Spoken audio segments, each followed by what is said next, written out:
Halo teman-teman semua, balik lagi di cerita horor yang bakalan bikin bulu kuduk kalian berdiri. Kali ini gue bawain kisah tentang sebuah hotel tua di kawasan Malioboro, Jogja, yang katanya dulu pernah jadi tempat pesugihan paling gelap dan paling berbahaya. Banyak orang bilang hotel itu udah tutup, tapi tiap malam masih terdengar suara tamu yang gak pernah tercatat di buku resepsionis. Dan kali ini, gue bakal ceritain semuanya dari awal sampai akhir, mulai dari pemiliknya, ritualnya, sampai kejadian-kejadian menyeramkan yang bikin hotel itu ditinggalin. Siap? Pegang bantal kalian baik-baik. Sebelum lanjut ke ceritanya, jangan lupa subscribe channel Mystery Story, tekan tombol like jika kalian suka dengan ceritanya. Dan silakan tulis di komentar jam berapa dan dari kota mana Anda menonton, dan pastikan tonton sampai selesai karena setiap detiknya penuh misteri yang belum pernah terpecahkan. Gue masih ingat jelas, hari pertama gue kerja di hotel tua itu. Aneh rasanya. Perasaan yang muncul di pagi itu kayak campuran antara semangat, deg-degan, sama rasa nggak enak yang gue sendiri nggak bisa jelasin. Nama resminya memang Hotel Melati Raminten. Tapi waktu gue bilang ke ojek online yang nganterin gue, dia cuma senyum kecut sambil nyeletuk pelan, "Oh, hotel angker itu mas?" Nadanya kayak orang yang nyoba bercanda, tapi sebenarnya serius. Gue cuma ketawa kecil, pura-pura nggak nangkep maksudnya. Padahal dalam hati gue langsung mikir, "Haduh, apa-apaan lagi ini?" Jalan menuju hotel itu nggak begitu besar. Cuma gang sempit yang cukup buat dua motor jalan barengan. Dari depan, hotelnya kelihatan biasa aja, tua, kusam, sedikit rapuh mungkin. Bangunan 3 lantai dengan cat warna krem yang sudah mengelupas di beberapa bagian. Papan namanya tua, lampu neonnya berkedip-kedip pelan, kayak mau mati tapi nggak mati-mati. Angin yang lewat ngebawa bau lembab bercampur debu. Bukan bau busuk, tapi bukan bau yang enak juga. Pas gue jalan masuk ke halaman depan hotel, tulisan "Selamat Datang" yang dicetak di atas karpet merah tua itu terlihat pudar parah, kayak udah dicuci ribuan kali. Ada tanaman pot yang harusnya jadi hiasan, tapi lebih mirip tanaman yang ngeyel hidup meski hampir mati. "Mas Hardi ya?" Suara berat dan agak serak itu bikin gue langsung nengok. Di depan gue berdiri seorang laki-laki umur sekitar 60 tahunan. Pakaiannya rapi tapi jadul, kemeja abu-abu dengan rompi coklat tua. Rambutnya tipis dan disisir klimis. Yang bikin gue agak merinding bukan penampilannya, tapi tatapan matanya. Waktu dia lihat gue, rasanya bukan kayak dia lihat gue, tapi kayak dia lihat sesuatu di belakang gue. Kayak matanya tembus. "Iya pak," jawab gue sambil nyodorin tangan. Dia salaman sekilas, tangannya dingin banget. "Kerja yang rapi, jangan banyak tanya," katanya langsung, datar, tanpa ekspresi. Gue cuma bisa ngangguk. Di situ gue mulai mikir, mungkin benar kata orang-orang yang pernah ngomong ke gue. Pemilik hotel itu agak aneh. Begitu gue masuk ke dalam hotel, perasaan gue langsung berubah. Hawanya aneh, dingin. Bukan dingin AC, tapi dingin yang bikin bulu kuduk berdiri. Dingin yang biasanya cuma muncul di bangunan kosong yang gak keurus. Lobi hotelnya gak besar. Cuma ada meja resepsionis kuno dari kayu, sofa kulit yang udah retak-retak, sama beberapa bingkai foto Jogja tempo dulu yang warnanya memudar. Nggak ada suara mesin kopi, nggak ada suara tamu ngobrol, nggak ada suara pegawai lain lewat, sunyi-sunyi banget. Lampu di lobi remang, kayak lampu-lampu tua yang udah mau mati. Udara di dalam itu berasa lebih berat dibanding di luar. Setiap kali gue tarik napas, ada rasa aneh di dada, kayak ada sesuatu yang ngeliatin gue dari tempat gelap. "Mau langsung mulai kerja mas?" tanya Pak Darmin pelan sambil nunjuk ke tongkat pel berdebu yang bersender di dinding. "Boleh, Pak," jawab gue. Walaupun sebenarnya gue masih pengen muter-muter dulu buat ngecek hotel, biar kenal sama tempat kerjanya. Tapi dari sorot mata Pak Darmin, gue bisa lihat kalau dia bukan tipe orang yang suka ditanya-tanya. Gue ambil peralatan bersih-bersih dan jalan menuju tangga. Tangga menuju lantai 2 itu sempit, anak tangganya sedikit cekung di tengah, tanda sering diinjak orang. Tapi anehnya, hotel ini terasa kosong, kayak nggak ada tamu, kayak nggak ada staf lain. Begitu kaki gue menginjak lantai 2, hawanya langsung berubah drastis. Dingin lebih menusuk, dan udara terasa lebih lembab. Lorong lantai 2 panjang banget. Lampunya cuma beberapa, dan nyalanya redup. Cahaya lampu itu bikin bayangan di dinding memanjang aneh. Kayak orang berdiri tapi kurus dan tinggi. Gue jalan pelan sambil ngedorong kereta kecil berisi alat bersih-bersih. Suara roda kereta itu berdecit pelan, menggema ke seluruh lorong. Setiap langkah gue seakan terdengar 2 kali. Padahal gue sendirian. Gue sempat mikir mungkin gue kebanyakan nonton film horor, jadi kebawa suasananya. Tapi beneran, vibe hotel itu beda. Berasa kayak bangunan itu punya mata, kayak dia ngeliatin setiap gerakan gue. Gue mulai bersihin beberapa kamar kosong yang pintunya dibiarkan terbuka. Kamar-kamarnya sama tuanya kayak bangunannya. Kasur empuk tapi udah pudar. meja rias kayu jadul, dan aroma apek yang gak bisa hilang meski jendelanya dibuka lebar-lebar. Tapi yang paling bikin gue risih, bukan kondisi kamarnya tapi kenyataan bahwa di setiap kamar, gue ngerasa kayak ada yang lagi ngeliatin gue dari sudut gelap. Gue lanjut jalan sampai akhirnya, gue tiba di kamar 207. Nah, disinilah semuanya mulai. Pas gue lewat depan pintu kamar itu, gue dengar kayak ada suara orang nangis, pelan, tertahan, nadanya kayak orang lagi sedih banget atau kesakitan. Suara itu muncul dari dalam kamar. Gue berhenti. Badan gue langsung merinding dari ujung kepala sampai kaki. Gue cek buku daftar tamu yang gue bawa. Kamar 207 kosong. Gak ada nama, gak ada catatan, gak ada nginap di situ. Harusnya kamar itu gelap dan gak ada siapa-siapa. Tapi suara nangis itu jelas. Gue tarik napas dalam-dalam. Terus gue ketuk pintu pelan. "Permis, ada yang bisa dibantu?" Suara gue kecil banget, hampir kayak bisikan. Tapi kedengeran jelas di lorong yang sunyi itu. Begitu gue ngomong, suara nangisnya langsung berhenti. Total, kayak dipotong pakai pisau. Hening.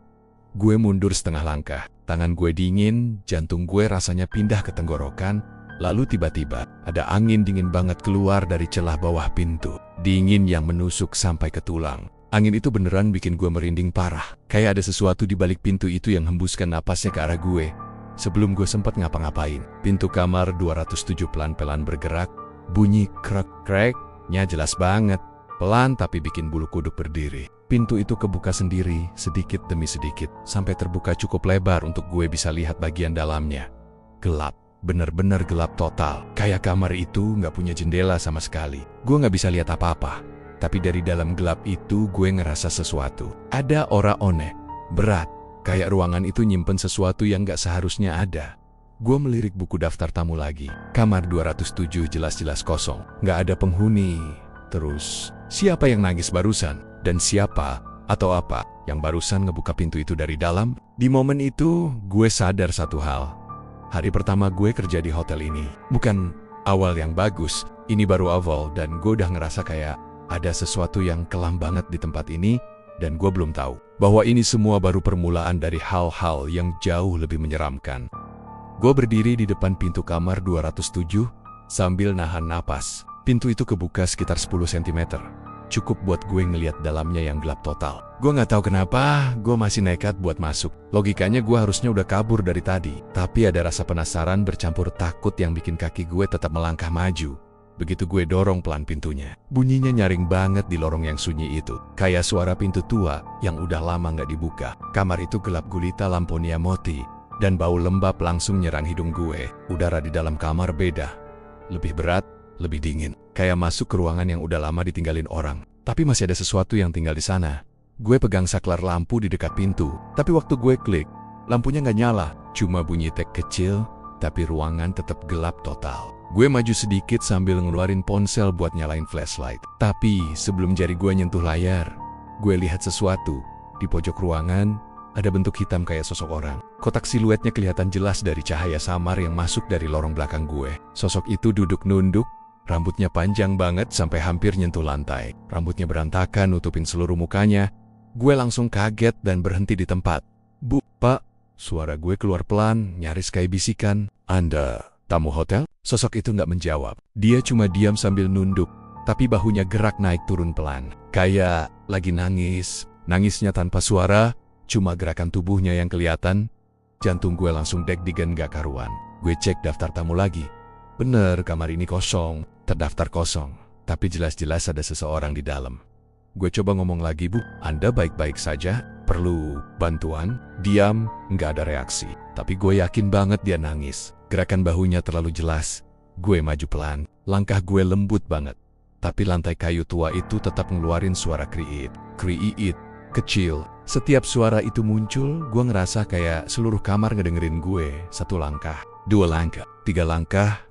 Gue udah hampir sampai. Jarak gue tinggal sekitar 1 meter dari sosok itu. Dan di situ, gue hampir bisa dengar suara napasnya. Napas pelan tapi berat, kayak orang habis lari jauh. Gue ngangkat tangan, ragu-ragu. Sebelum tangan gue sempat nyentuh bahunya, sosok itu tiba-tiba bergerak bukan kayak manusia normal. Gerakannya lambat tapi kaku, kayak boneka kayu yang ditarik talinya. Pelan-pelan dia berdiri. Gue langsung mundur setengah langkah. Suara tulang-tulangnya kayak klek-klek kecil ketika dia bangun. Rambut panjangnya jatuh nutupin wajahnya. Dia nggak ngomong apa-apa, cuma berdiri, badannya sedikit condong ke depan, kayak tubuhnya nggak seimbang, Bu. Suara gue pecah. Anda tamu hotel kan? Dia nggak jawab. Dia pelan-pelan menengok ke arah gue. Dan di detik itu, kaki gue langsung lemes, wajahnya kosong, benar-benar kosong. Nggak ada mata, nggak ada hidung, nggak ada mulut, nggak ada alis. Cuma kulit putih pucat yang mulus tapi nggak wajar. Kayak topeng yang belum digambar. Kayak lembaran kertas putih yang ditempelin ke kepala manusia. Gue ngerasa panas dingin nyebar dari tengkuk sampai ke kaki. Kepala gue langsung pening. Gue nggak bisa mikir apa-apa selain satu hal. Itu bukan manusia. Sosok itu maju satu langkah ke arah gue. Suara kakinya gesek-gesek lantai. Badannya goyang sedikit kayak boneka rusak. Dari wajah kosongnya tiba-tiba muncul suara lirih kayak bisikan. Jauh. Suara yang gak keluar dari mulut karena memang dia gak punya mulut. Suara itu bilang, jangan, di sini gue gak nunggu lagi. Gue langsung balik badan dan lari. Gue gak peduli sama pintu kamar yang kebentur keras waktu gue buka. Gue gak peduli kalau ada bayangan yang bergerak di belakang gue. Gue cuma pengen keluar dari lantai 2 secepat mungkin. Gue lari turun tangga sambil gerabak kerubuk. Nafas gue yang gioseng-gozan, dada gue sakit. Tapi gue gak berani lihat ke belakang. Sampai akhirnya gue sampai di lobi dan hampir jatuh saking lemesnya.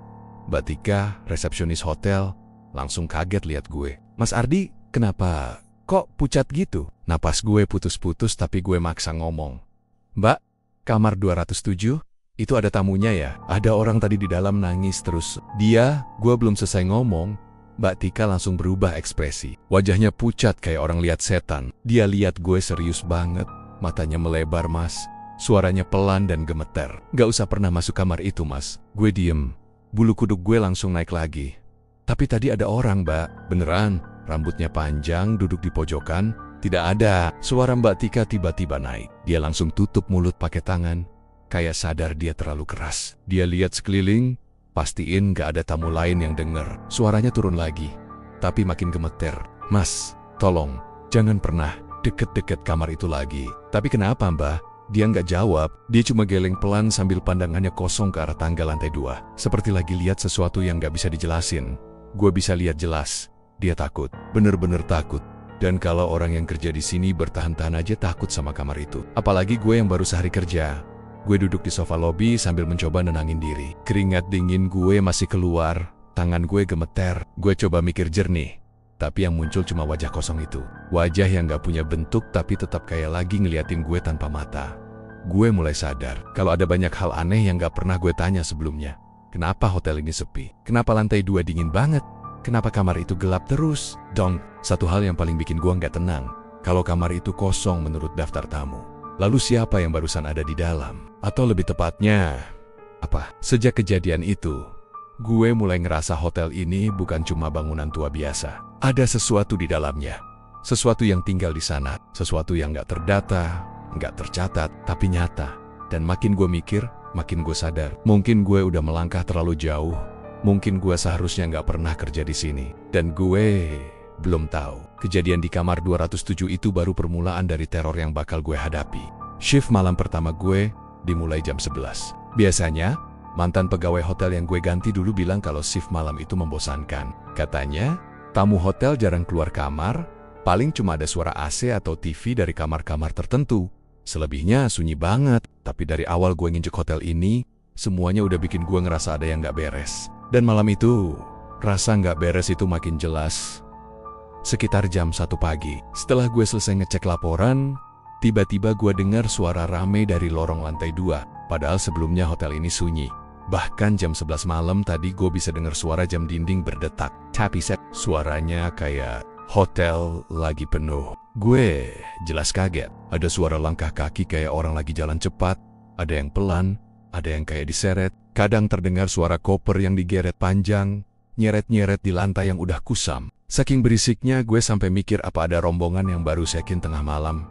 Gue buka monitor CCTV. Tapi anehnya, gambarnya cuma gelap. Bukan gelap karena mati, tapi kayak tertutup bayangan tebal. Padahal sebelumnya normal. Gue coba tekan tombol mesh untuk ganti kamera, tapi tetap gelap semua. Gue mulai ngerasa panas dingin. Masa iya semua kamera rusak barengan? Akhirnya gue mutusin buat keluar dan cek langsung ke lorong. Begitu gue buka pintu, semua suara itu berhenti seketika. Hening, senyap, kayak nggak pernah ada apa-apa. Gue berdiri di ambang pintu beberapa detik, nunggu kalau suaranya kembali. Tapi yang kedengeran cuma suara AC dari lobi bawah dan desisan angin halus yang entah dari mana.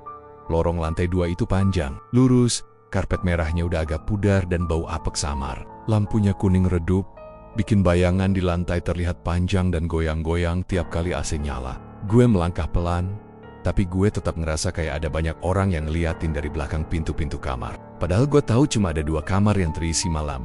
Itu keduanya tamu bopek-bopak dari luar kota, dan mereka udah tidur. 3 pintu dari ujung lorong, gue berhenti. Karina di sana. Gue lihat sesuatu. Ada sosok perempuan berdiri membelakangi gue di ujung lorong. Rambutnya panjang banget sampai lanti. Bahkan kayaknya lebih panjang dari itu. Rambutnya hitam tapi kusut. Kayak udah lama nggak disisir. Gaunnya putih. Tapi gue bisa lihat ada gradasi kebuabuan dan noda kecoklatan. Entah apa itu. Yang bikin gue merinding bukan cuma rambutnya atau gaunnya. Tapi cara dia berdiri. Dia bener-bener diam. Diam kayak patung. Nggak goyang sama sekali. Bahkan saat AC lorong nyala. Rambutnya juga nggak bergerak sedikit pun. Gua berdiri beberapa meter dari dia. Dan suara napas gua sendiri terdengar lebih keras dari biasanya. Gua coba panggil. Suara gua pecah di tengah jalan. Nggak ada reaksi. Dia nggak miring sedikit, nggak nengok. Bahkan nggak menunjukkan tanda-tanda hidup. Gua mulai merasa ada yang salah. Tapi gua tetap maju. Gua mikir mungkin ini tamu yang nyasar. Mungkin lagi ketiduran sambil berdiri. Atau lagi linglung. Gue sendiri nggak yakin logika gue jalan atau enggak waktu itu. Gue maju 3 langkah. Dan saat itu juga lampu lorong mulai kedip-kedip. Suaranya klek, klik, cepat dan keras. Bayangan di dinding bergerak-gerak. Bentuknya memanjang, memendek, kadang kayak berkedut. Gue langsung berhenti langkah. Jantung gue serasa mau keluar. Lampu berkedip makin cepat.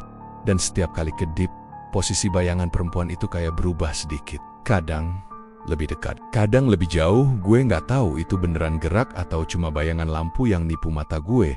Setelah 5 detik yang terasa kayak 5 menit, lampu menyala stabil lagi. Lorong kembali terang. Gue langsung lihat ujung lorong tempat perempuan tadi berdiri, dan dia udah nggak ada. Kosong, nggak ada suara langkah, nggak ada pintu kebuka, nggak ada tanda dia bergerak lari atau jalan. Kayak dia hilang dalam satu kedipan. Gue ngerasain tengkuk gue dingin banget. Sampai-sampai gue harus pegang tembok buat tetap berdiri. Tapi yang bikin gue lebih takut bukan hilangnya perempuan itu. Karena begitu gue mau mutar balik, mata gue nangkep sesuatu di salah satu pintu kamar. Lebih tepatnya di pintu kamar yang sangat gue hindari. Kamar 207, di gagang pintu kamar itu. Ada baju putih lusuh, tergantung. Baju itu udah dekil, warnanya bukan putih lagi. Lebih kayak abu kotor bercampur noda coklat gelap. Ukurannya kecil, kayak baju perempuan atau remaja. Bahannya tipis, sobek di beberapa bagian. Dia tergantung kayak sengaja ditaruh buat dilihat orang. Yang bikin kepala gue makin pusing adalah, gue yakin banget baju itu nggak ada sebelum gue ngeliat perempuan tadi. Dan pintu kamar 207 itu tertutup rapat. Nggak ada tanda-tanda habis dibuka. Gue maju sedikit buat lihat lebih jelas. Dan saat itulah hidung gue langsung diserang bau yang sangat menusuk, bau amis, tajam, pekat, kayak bau darah bercampur tanah basah yang udah lama membusuk. Gue hampir muntah waktu itu. Bau itu benar-benar nyata, kayak keluar dari celah pintu atau dari baju lusuh itu sendiri. Gue mundur cepat, nutup hidung. Gue berdiri beberapa meter dari pintu 207, ngerasain jantung gue makin gak karuan. Gue tahu ada yang salah sama kamar itu. Dari kejadian tamu tanpa muka kemarin, sampai malam ini lihat sosok perempuan aneh. Semuanya kayak ngarah ke satu tempat, kamar 207. Dan gue sadar satu hal, hotel ini masih hidup. Tapi bukan hidup buat manusia biasa. Bukan hidup buat tamu-tamu yang bayar dan tidur nyaman. Lorongnya kayak punya nyawanya sendiri. Kadang ramai walaupun kosong, kadang sepi saat harusnya ramai. Dan kamar 207. Gue rasa itu pusat semuanya. Sejak malam itu, gue nggak berani lagi lengah di shift malam. Setiap suara kecil bikin gue kaget. Setiap bayangan bikin gue curiga. Gue bahkan sering berasa kayak ada yang jalan di belakang gue saat gue sendirian. Tapi setiap gue nengok, kosong. Lorong hotel itu seolah selalu terjaga, selalu bergerak, selalu hidup dan gue cuma orang yang kebetulan ada di dalamnya. Dan tiap kali gue lewat depan kamar 207, bau amis itu selalu muncul. Bahkan saat nggak ada apa-apa tergantung di pintunya. Sejak itu gue sadar, gue bukan cuma kerja di hotel tua. Gue kerja di tempat yang punya penghuni lain, yang nggak pernah tidur, yang nggak pengen diganggu. Dan gue tahu, cepat atau lambat, mereka pasti bakal ngajak gue ikut ke dunia mereka. Sore itu matahari masih terasa panas. Tapi tubuh gue justru dingin dan lemas, kayak nggak punya tenaga. Shift malam sebelumnya bener-bener bikin kepala gue muter. Seluruh malam dipenuhi rasa waspada, rasa takut, suara-suara aneh, dan bayangan yang gak jelas bentuknya. Gue pulang dengan langkah gontai, rasanya cuma pengen rebahan. Tapi entah kenapa gue malah mutusin buat mampir ke angkringan depan gang sebelum balik ke kos. Angkringannya kecil, cuma gerobak kayu dengan terpal biru yang udah robek sedikit di pinggir. Asap dari bara kompor kecilnya naik pelan, bikin bau harum khas sate usus dan tempe bacem kemana-mana. Suasananya agak sepi, cuma ada 2 orang bapek bopak yang lagi ngobrol pelan di pojok. Gue duduk di bangku panjang samping gerobak, nyender dikit sambil merem sebentar. Mas penjualnya, orangnya kurus, rambutnya gondrong rapi, langsung noleh begitu lihat gue. Dia senyum tipis, tapi matanya kayak lagi mikir sesuatu. Mas kerja di hotelnya Pak Darmin ya? Tanyanya tiba-tiba. Gue kaget, karena gue nggak pernah ngobrol panjang sama dia. Paling cuma beli nasi kucing sekoli 2 kali. Iya mas, jawab gue, kok tahu? Dia nggak langsung jawab. Dia cuma narik napas panjang sambil muter-muter sendok kecil di tangan. Kayak lagi nimbang-nimbang sesuatu sebelum ngomong. Gerakannya pelan, tapi gue bisa lihat jari-jarinya sedikit gemetar. Akhirnya dia menatap gue. Serius, mas, kalau bisa, jangan sendirian di lantai 2. Apalagi malam Jumat. Gue langsung merinding. Kata-kata itu keluar terlalu natural, tapi efeknya bikin dada gue sesak. Gue coba nyari jawaban bercanda biar suasananya nggak makin berat, tapi suaranya nggak keluar. Gue cuma nelen ludah dan ngejawab, memang kenapa mas? Penjual angkringan itu ngelirik kiri kanan sebentar, pastiin nggak ada orang lain dengar. Kedua bapak-bapak di pojok masih sibuk ngobrol sendiri. Jadi dia merasa aman buat mulai cerita. Mas tahu, hotel itu dulu hampir tutup. Katanya pelan, sepi back, seminggu bisa cuma dapat 2 tamu. Kadang malah nggak ada sama sekali. Karyawannya banyak yang berhenti karena gajinya telat-let. Gue ngangguk pelan. Itu gue udah pernah dengar dari Mbak Tika meski nggak detail. Tapi, lanjut sih mas. Tiba-tiba aja, hotel itu rame dalam semalam. Tanpa promosi, tanpa acara, tanpa apa-apa. Tahu-tahu parkiran penuh, banyak orang keluar masuk. Kelihatannya normal. Dari jauh, gue ngangkat kepala. Maksudnya, dari jauh, dia nahan napas sebentar. Lalu berkata, kalau dilihat dari dekat, tamu-tamunya aneh-aneh mas. Ada yang jalannya berat kayak diseret, ada yang ngeliatin kosong. Ada juga yang gak banyak gerak. Orang-orang kampung sini manggil mereka tamu yang gak nempel di tanah. Gue spontan merinding dari ujung kaki sampai kepala. Rambut di tangan gue berdiri semua. Terus, tanya gue, suara gue mulai pecah. Dia ngelap keringat di jidatnya, padahal angin sore lagi lumayan adem. Mulai saat itu, kejadian hilangnya orang makin sering mas. Ada wisatawan dari luar kota yang hilang, ada pedagang yang mampir buat istirahat, menginap semalam, terus besoknya nggak pernah keluar kamar. Barang-barang mereka masih ada, kozanya rapi, tapi orangnya hilang begitu aja. Gue mulai ngerasa perut gue mual. Itu persis kayak apa yang gue alamin selama ini. Tamu aneh, suara-suara yang nggak wajar. Kamar ke-207. Sosok wanita dengan rambut panjang sampai lantai. Lorong yang kedengeran ramai padahal hotel kosong. Si mas angkringan lanjut cerita. Dulu polisi pernah diperiksa, tapi ya gitu, nggak nemu apa-apa. Bahkan anehnya, waktu polisi datang, semua terasa normal. Nggak ada suara aneh, nggak ada tamu misterius, nggak ada tanda-tanda orang hilang. Seakan-akan hotel itu tahu kalau lagi diperhatiin. Gue ngerasa jantung gue berdetak cepat banget. Ini bukan cerita horor karangan, dan semua kesaksian itu persis sama dengan apa yang gue lihat. Terakhir, suaranya mengecil, sampai gue harus maju sedikit buat dengar. Orang-orang sini percaya kalau Pak Darmin itu dapat pesugihan, penunggunya yang ngasih kekayaan. Banyak tamu yang datang, tapi bukan tamu manusia. Tangan gue bergetar pelan. Dia melanjutkan, kalau mas perhatiin, hotel itu nggak pernah benar-benar sepi. Lantai 2 itu pusatnya. Katanya, tempat mereka dikasih ruang, tempat untuk ngambil yang mereka mau. Dan kamar 207 itu, tempat persembahan. Kamar 207, pikirannya langsung ngehantam kepala gue. Kamar-kamar itu kebayang jelas di kepala gue. Bayangan tamu tanpa muka, baju putih lusuh, bau amis, suara lengka-langka yang gak terlihat. Gue berusaha tetap tenang, tapi suara gue serak gak karuan waktu gue tanya, mas, udah banyak orang yang hilang di kamar itu? Dia gak langsung jawab. Dia cuma ngelirik gue dengan tatapan kosong, kayak lagi menimbang apakah dia harus jujur atau enggak. Akhirnya, dia angkat bahu pelan. Enggak ada yang tahu pasti, tapi warga pernah lihat. Ada orang masuk kamar itu, mas. tapi nggak ada yang lihat dia keluar. Gue nutup mulut gue dengan tangan. Napas gue pendek-pendek.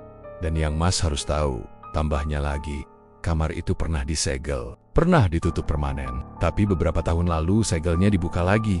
Katanya ada kejadian yang bikin pemiliknya harus bayar kembali. Penjual itu berhenti. Kayak sadar kalau dia udah ngomong terlalu jauh. Dia buru-buru balik badan buat balikin sate usus di panggangan. Tapi gue tahu, dia cuma ngelak. Bukan beneran mau masak. Gue duduk diam beberapa detik. Otak gue muter cepat. Semua suara aneh, semua bayangan, semua tamu-tamu yang gak masuk akal. Semuanya mulai punya gambaran. Hotel itu bukan sekadar hotel tua yang angker. Ada sesuatu di sana. Sesuatu yang dari dulu sudah milik lantai 2. Sesuatu yang mungkin mulai tertarik sama gue. Dan saat gue tanya terakhir, Mas, penunggunya itu apa? Dia cuma jawab dengan suara rendah yang bikin bulu kuduk gue naik semua. Bilangnya sih, perempuan. Rambutnya panjang, bajunya putih, dan dia paling suka sama orang yang kerja malam. Katanya, kalau dia udah ngelihat seseorang, dia bakal ikut terus. Sekujur tubuh gue langsung dingin, karena gue tahu, sosok perempuan yang dia ceritain itu persis kayak yang gue lihat di ujung lorong semalam.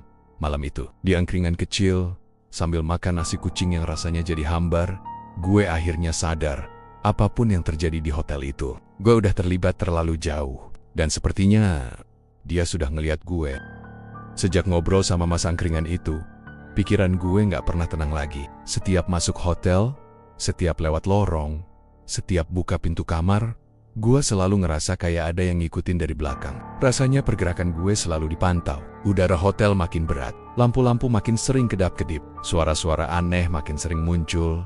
Dan yang paling bikin gue gak bisa tidur, gue mulai sadar kalau Pak Darmin pemilik hotel selalu punya kebiasaan aneh setiap lewat jam 12 malam. Dia suka muncul tiba-tiba dari lorong, berdiri di depan resepsionis, lalu masuk ke pintu kecil di dekat tangga yang menurut buku panduan hotel selalu dikunci.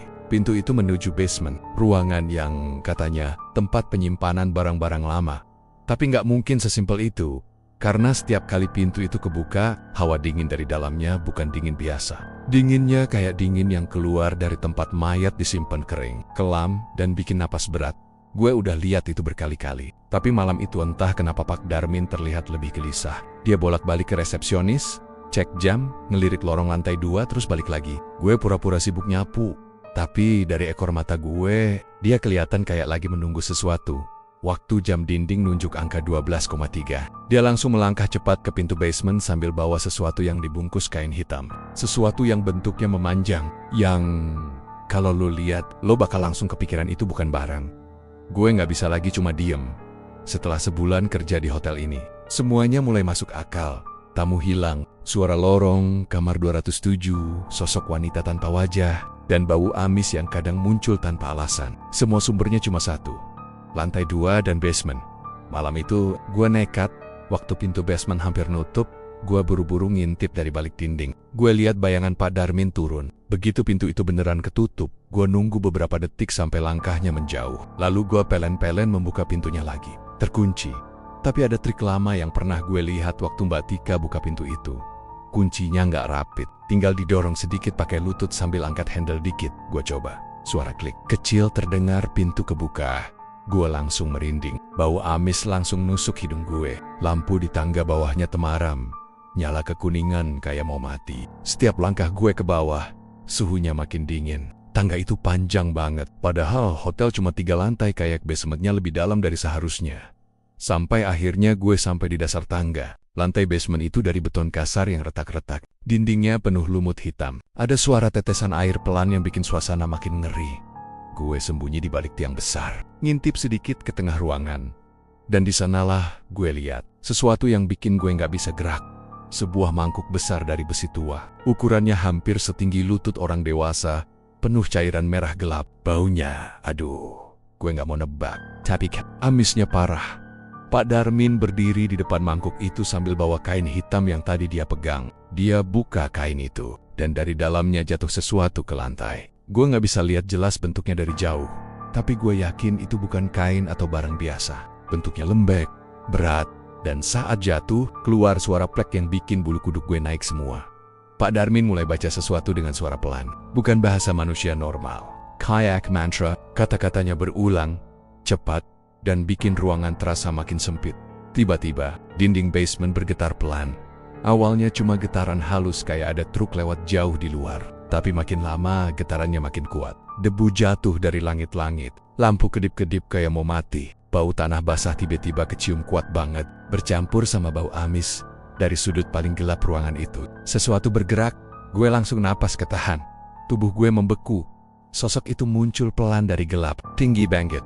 Kemungkinan lebih dari 2 meter. Badannya hitam kayak tanah basah. Kulitnya tebal. Pecah-pecah kayak lumpur yang mengering sebagian. Rambutnya berantakan kayak akar-akar pohon mati. Merah nyala. Merah yang bukan merah manusia. Merah yang kayak bara api di dalam tanah. Sosok itu jalan pelan mendekati mangkuk besar. Setiap langkahnya bikin lantai bergetar sedikit. Suaranya berat, kayak 2 batu besar digesek. Gue tutup mulut gue pakai tangan. Karena hampir aja kelepasan teriak.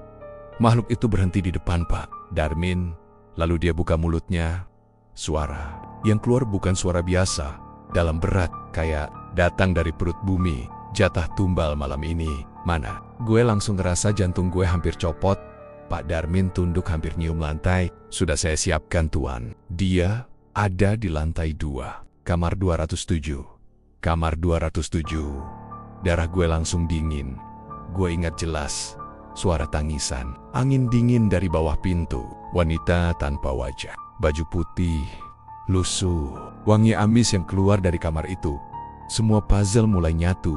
Wanita itu, tumble, calon tumbal, atau tumbal yang gak sempurna, yang masih gentayangan. Gue ketakutan setengah mati. Kalau makhluk itu butuh tumbal lagi. Kalau kamar itu kosong. Kalau makhluk itu butuh pengganti. Siapa korban berikutnya? Gue. Atau tamu lain yang gak nyadar apa-apa? Makhluk itu mendekat ke mangkuk. Mencelupkan tangannya yang besar ke dalam cairan merah itu. Suara kruk keluar kayak tangan itu lagi masuk ke lumpur. Dia angkat tangannya. Dan tetesan cairan merah jatuh ke lantai. Mengalir pelan menuju arah gue. Gue mundur 1 langkah. Lantai basement berderet makhluk itu berhenti. Kepalanya menoleh sedikit. Arah gue.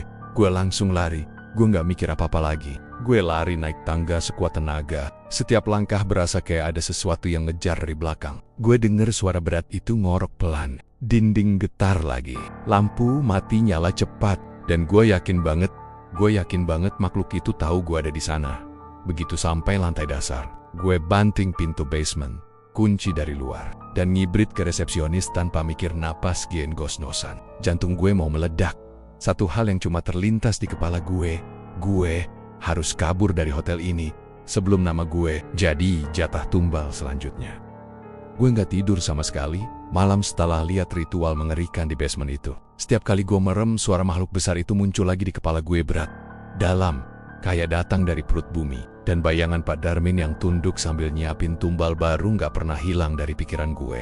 Paginya, hotel terasa berbeda. Lebih lampu-lampu lorong yang biasanya cuma kedap-kedip sesekali, sekarang mati hidap tiap detik, kayak lagi ngirim kode ke sesuatu, atau ke seseorang.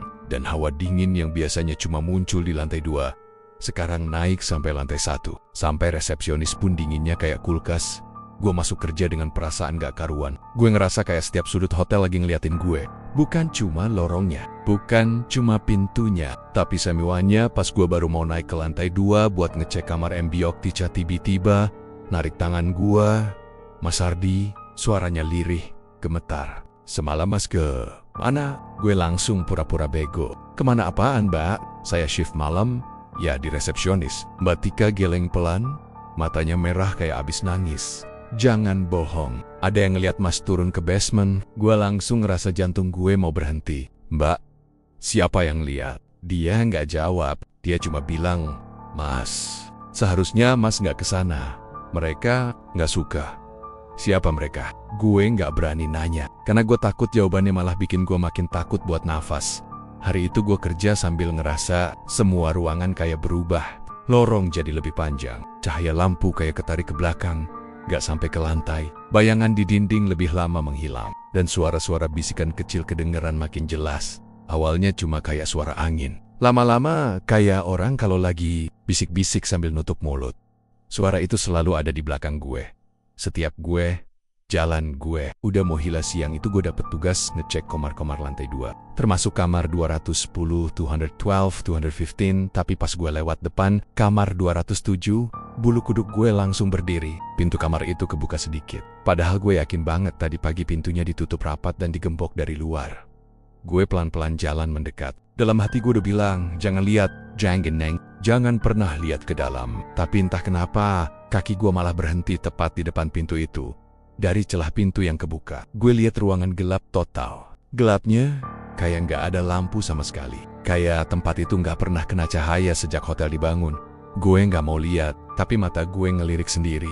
Dan di dalam kegelapan itu, ada sosok tanpa wajah lagi berdiri. Kali ini dia berdiri pas banget di tengah ruangan, menghadap pintu, menghadap gue. Badannya tegak, pakai baju putih lusuh yang sama kayak waktu pertama kali gue lihat dia. Rambutnya panjang, kusut, basah, dan nutupin sisi-sisi kepalanya. Tapi yang paling bikin gue mau muntah, wajahnya tetap kosong, totally kosong. Kayak daging polos tanpa mata, tanpa mulut, tanpa hidung. Tapi gue ngerasa dia lagi mandangin gue. Bukan pakai mata, tapi pakai sesuatu yang lebih gelap dari itu. Tiba-tiba, dia maju satu langkah. Suara kakinya bener-bener bikin merinding. Kayak gesekan kain basah ditarik di lantai. Serak, serak, serak. Ruangan tiba-tiba makin dingin. Gue bisa lihat napas gue sendiri keluar putih tipis. Dia maju lagi satu langkah. Serak. Gue mau lari, tapi kaki gue gak bisa gerak. Kayak beku. Sampai di belakang gue, ada suara berat itu lagi. Suara yang gak mungkin gue salah kenal. Suara makhluk dari basement. Kau sudah lihat semuanya. Suara itu gak cuma kedengeran. Suara itu ngegetar di dada gue. Kayak ada amplop suara tebal nabrak tulang rusuk gue. Gue langsung nekat, lari ke tangga darurat. Gue hampir jatuh 2 kali karena kaki gue goyang. Begitu gue buka pintu tangga darurat, semua lantai hotel berubah. Dulu tangga darurat itu terang, lampunya neon putihan, dindingnya cat putih biasa. Tapi gelap total, bener-bener gelap kayak masuk ke sumur gak berdasar. Nggak ada anak tangga. Cahaya dari pintu pun nggak masuk. Kayak gue buka pintu ke dunia lain. Gue nutup pintunya buru-buru, balik ke lorong. Tapi lorong hotel juga berubah bentuk. Lantainya jadi lebih panjang. Lampunya kedip-kedip makin parah. Pintu kamar bergetar pelan kayak ada sesuatu di baliknya yang berusaha keluar. Dari beberapa kamar, gue dengar suara orang ketawa pelan, ketawa yang bukan manusia. Dari kamar lain, suara shower nyala sendiri. Suara air ngucur deras. Padahal semua kamar itu kosong. Dan dari ujung lorong, ada bayangan tinggi banget bergerak. Bayangan itu nggak punya bentuk manusia. Tingginya hampir nyentuh plafon. Kayak campuran tanah, akar, dan tubuh manusia yang dilebur jadi satu. Bayangan itu bergerak lambat. Tapi setiap kali lampu nyala, posisinya lebih dekat, gue mulai lari. Tapi hotel ini kayak berubah jadi labirin. Setiap gue belok, lorongnya beda. Setiap gue coba turun ke lantai 1, tangganya hilang. Setiap gue buka pintu, isinya cuma ruangan gelap yang gak punya dinding. Semua kamar kayak hidup, semua lorong kayak punya pikiran sendiri. Dan Samuel ngincar gue.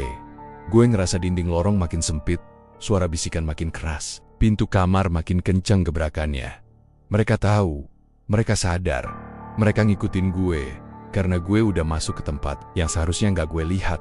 Dan dari semua suara yang gue dengar, suara berat itu muncul lagi lebih dekat, lebih jelas, lebih tebal.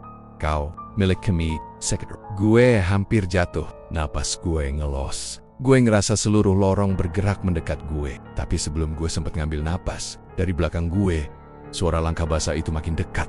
Srak, srak. Wanita tanpa wajah itu muncul lagi di tengah lorong. Lama diam, maju perlahan dengan gerakan patah-patah. Seolah tulangnya digerakkan paksa oleh sesuatu yang bukan manusia. Dan di belakangnya, bayangan besar itu mulai muncul dari kegelapan. Makhluk dari basement. Mereka tahu gue lihat semuanya. Dan mereka gak bakal biarin gue keluar dari hotel itu dengan selamat. Gue gak tahu gimana caranya gue bisa keluar dari hotel itu. Yang gue inget cuma gue nabrak pintu depan kayak orang kesurupan. Saking paniknya sampai engsel pintunya copot dan pintunya kebanting keluar. Gue bahkan gak sempet napas panjang. Pikiran gue cuma satu. Lari. Lari sejauh mungkin. Gue lari sambil enggos-enggosen. Kaki gemeter, nafas setengah-setengah. Gue gak berani nengok ke belakang. Gue takut kalau gue nengok, gue bakal lihat sosok tanpa wajah itu di belakang gue. Atau makhluk besar hitam dari basement itu ngikutin gue keluar. Untung jalan Malioboro masih ada beberapa orang walaupun udah tengah malam. Cahaya lampu toko masih ada yang nyala. bunyi angin malam, dan suara pedagang kaki lima nutup lapak bikin gue sedikit sadar kalau gue udah di dunia nyata. Tapi rasa takutnya nggak hilang. Gue akhirnya berhenti di depan Indomaret paling ujung Malioboro. Jongkok, tangan gue masih gemeter parah. Orang-orang liatin gue. Tapi gue gak peduli. Gue cuma duduk di tanah sambil pegangan lutut kayak orang abis hampir mati.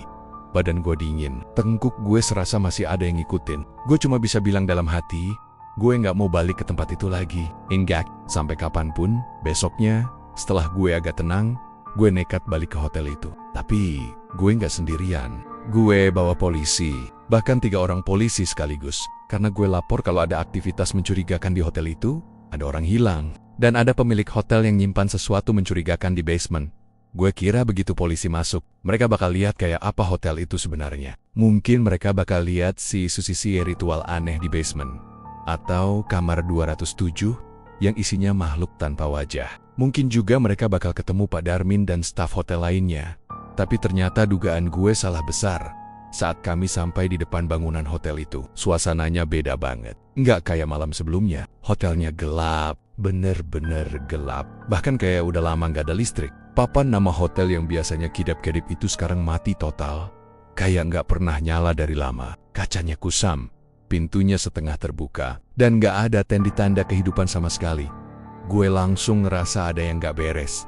Polisi masuk duluan. Teriak, "Permisi!" Tapi gak ada yang jawab. Cuma ada eko suara. Mereka ngulang dari dalam lorong. Gue ikut masuk pelen-pelen di belakang mereka. Suasananya beda jauh dari kondisi terakhir gue lihat. Semua kamar kebuka setengah, tapi gak ada orang satupun. Semua furnitur berdebu, beberapa kursi bahkan udah patah. Meja resepsionis kosong, gak ada komputer yang hidup, gak ada lembaran tamu, gak ada apa-apa. Bahkan buku tamu yang kemarin ada di meja pun hilang. Gue makin panik, Pak. Kemarin itu rame, lampu nyala semua. Ada staf, ada tamu, ada pemilik hotelnya. "Pak Darmin!" Polisi saling lihat dan salah satu jawab lirih, "Mas, bangunan ini udah kosong dari lama. Nggak ada penghuninya." Gue geleng-geleng cepat. "Nggak mungkin, Pak, saya kerja di sini." "Baru beberapa hari." "Saya ketemu Pak Darmin setiap hari." "Saya masih punya seragam hotelnya." Polisi cuma narik napas. Nadanya pelan tapi serius. "Mas, pemilik hotel ini, Darmin Wicaksono, meninggal 5 tahun yang lalu." Gue langsung kayak ditonjok. Rasanya dingin banget dari ujung kaki sampai kepala. Gue coba ketawa kecil karena mikir itu cuma bercanda. Tapi polisi itu malah nunjukin berkas kejadian lama. Di situ jelas tertulis, pemilik hotel ditemukan meninggal di basement hotel, diduga bunuh diri. Keluarga menjual bangunan tapi nggak ada yang jadi beli karena banyak laporan kejadian. Aneh.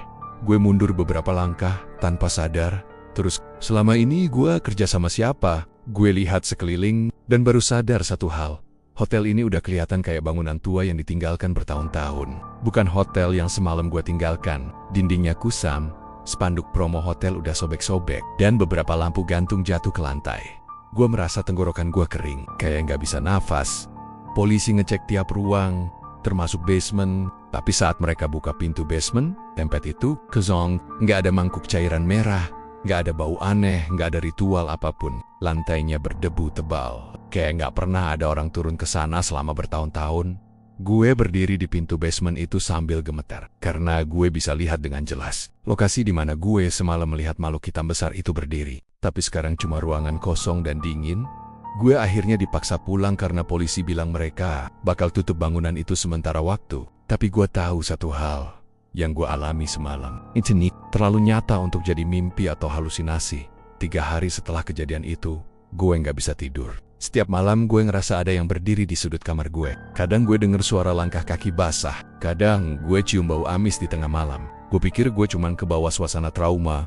Sampai akhirnya ada berita yang bikin gue tambah takut. Hotel itu ditutup paksa oleh pemerintah. Katanya banyak warga yang lihat bayangan orang berdiri di jendela lantai 2. Setiap malam, ada yang bilang mereka lihat sosok tinggi banget kayak hitam pekat. Ada juga yang bilang mereka lihat wanita rambut panjang berdiri nunduk di jendela nomor 207 yang bikin merinding. Beberapa warga ngaku lihat ada tamu masuk hotel tengah malam, tapi nggak ada satupun dari mereka yang lihat tamu itu keluar. Kayak hotel itu masih menerima tamu, tapi bukan tamu manusia. Dan sampai hari ini, kalau kalian jalan malam-malam di kawasan Malioboro, dan kalian lihat bangunan tua dengan papan nama hotel yang kedap-kedip padahal harusnya mati, jangan pernah berhenti di depannya. Jangan pernah lihat ke lantai 2. Karena kalau kalian lihat seseorang tanpa wajah berdiri di jendela itu, berarti mereka lihat kalian juga. Dan kalau mereka sudah lihat kalian, jangan pernah menengok balik, jangan pernah, karena hotel itu masih hidup dan dia masih lapar. Terima kasih sudah menonton channel Mystery Story. Terus dukung channel ini dengan cara komen, like, share, dan subscribe. Mohon maaf jika ada kesamaan nama tokoh, tempat kejadian ataupun cerita, itu adalah kebetulan semata.